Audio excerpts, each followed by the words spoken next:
Hello, this is the Exam 2 review slides for February 2018. So these are going to be slightly shortened from the previous Exam 2 reviews, but mostly it's going to be the same. You are going to have some compounds to name, but I'm not going to go completely through them. So remember that there's the 4 general steps for naming. You need to find the main chain. You have to determine what that is. Sometimes it's going to have the priority group. If there's one in there, you're going to have to include that, even if there's a shorter chain, or determine if it's the ring or the side chain or the straight chain. So after you figure that out, you have to put in the appropriate suffix. So for alkanes, it's just the A and E. For alkenes, it's E and E, and for alkynes, it's Y and E. For the cyclos, though, so if it's a ring, the main chain is going to have these the prefix as well. So cycloalkanes and cycloalkenes. If the haloalkanes, right, so those are the ones where you have a halide, so fluorine, bromine, chlorine, iodine.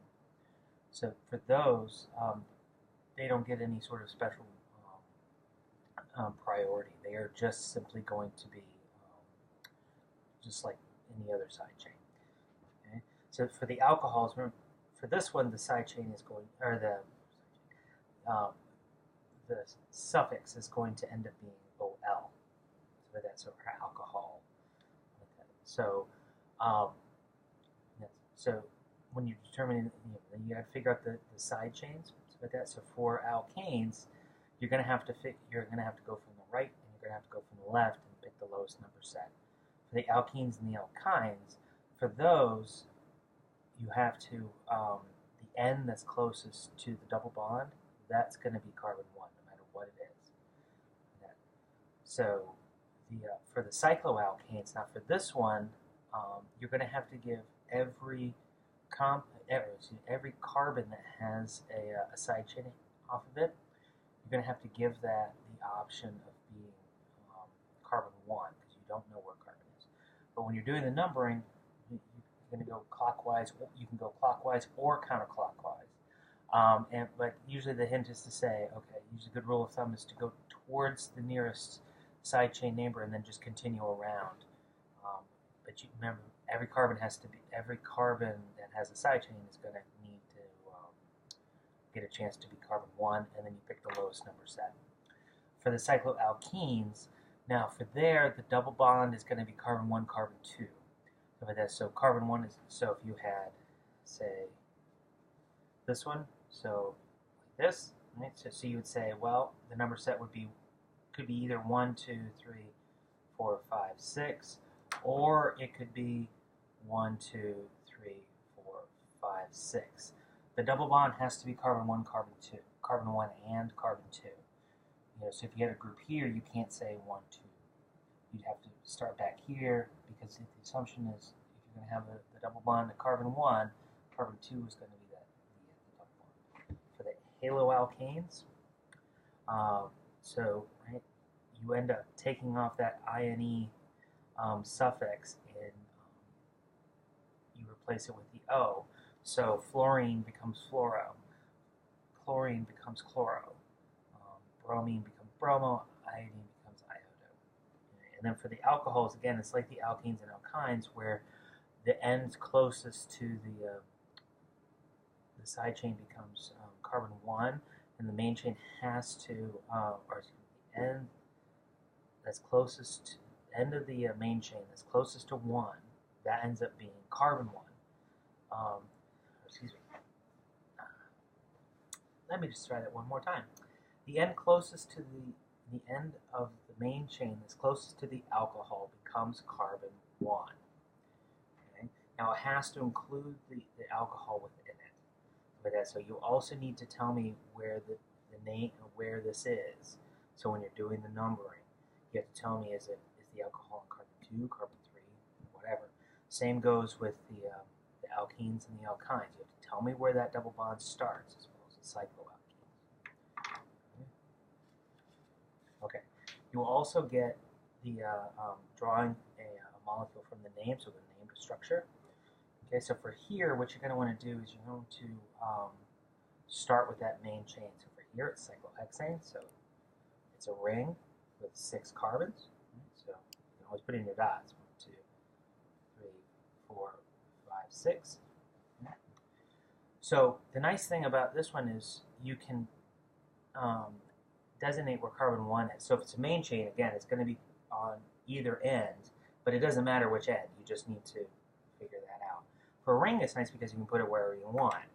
Okay, so let's put it here. So 1, 2, 3, 4, 5, 6.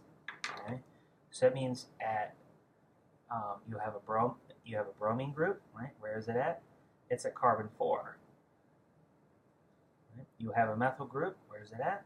At carbon 1. So CH3.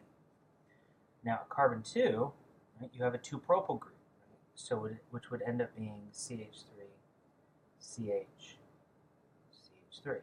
It's a propyl because, right, there's 3 carbons part of that side chain, but it's connecting to the main chain through carbon 2. So this is also called an isopropyl group. So you will need to go from name to structure. Now the next couple of slides are all about determining acid-base things. So you can take a look at these. We'll go through sort of how you do this. The biggest one is the fact that if you have a carbon-carbon triple bond, that's going to be more acidic than just a regular carbon. An sp3 carbon, so just a regular carbon-carbon bond with an H. So, but otherwise we can go through the list. So.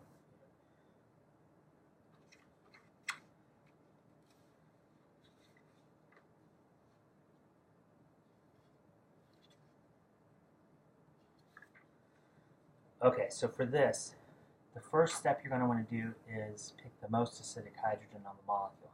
And 9 times out of 10, it's going to be the hydrogen that's not on a carbon. Okay? After that, you have to look to see where that acidic hydrogen is, and then look at the atom that it's attached to. The atom closest to iodine on the periodic table, the closer it is to iodine on the periodic table, the more acidic it's going to be. So if you look at HF versus HCl, right? So what atom has the acidic hydrogen? Well, it's fluorine or chlorine. Chlorine is a lot closer to iodine on the periodic table, so it is going to be more acidic. And it turns out HCl is a sort of classic strong acid. HF is actually a weak acid. So that trend holds. So if you want to think about this, that's the way to do it. If that is a tie, okay, then you come down here. Are there adjacent double bonds? Now, it doesn't matter if it's carbon-carbon bond, carbon-carbon double bonds, carbon-oxygen double bonds, doesn't matter. If they are immediately adjacent to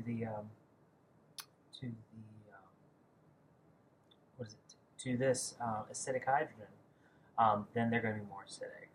If that's still a tie, then you go down and you say, are there electronegative atoms? Now remember, electronegativity trends towards fluorine, so fluorine is the most electronegative atom. So don't get it confused with that up here. So the closer the electronegative atom is to here, the more electronegative it is, the more you have them. Those are all going to add up to increased acidity. Okay, so you're going to get a pair of molecules. You have to say which one of the two is more acidic. Okay, so for here, the most acidic hydrogen is going to be here and here. So what we want to do is we want to take a look at a pH bond versus an NH bond. Obviously, it's not a tie, but phosphorus is closer to iodine than nitrogen is on the periodic table, so that makes this more acidic. So after you find a difference, you stop. Okay. Now for this one, right, the acidic hydrogen is going to be here and here. Right, so then you compare the OH versus OH. Well, that's a tie. Then you look at adjacent pi bonds. So for this case, it's you would need to be right here on this carbon. Yep, we have it here and here. Okay, so again, that's a tie. So then we look at electronegative atoms. Well, this has an oxygen adjacent to it. Okay, so but that's again, they both have it. So then it goes down to chlorine versus fluorine. Okay. Fluorine is more electronegative than chlorine is, so this is going to weaken this OH bond form, and so that makes this more acidic. So in this case, it's the fluoroacetic acid. Now for this one, right, you indicate which way the reaction is going to go. Is it forward or reverse?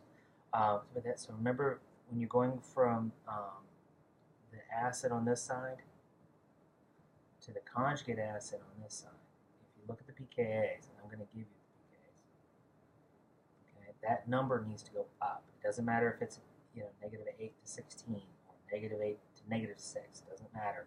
That means the reaction is going to go in the forward direction. Okay. If it was going down, that means it favors going towards the larger number, so it would be going in reverse. But in this case, you're going from -8 to 16, so the reaction is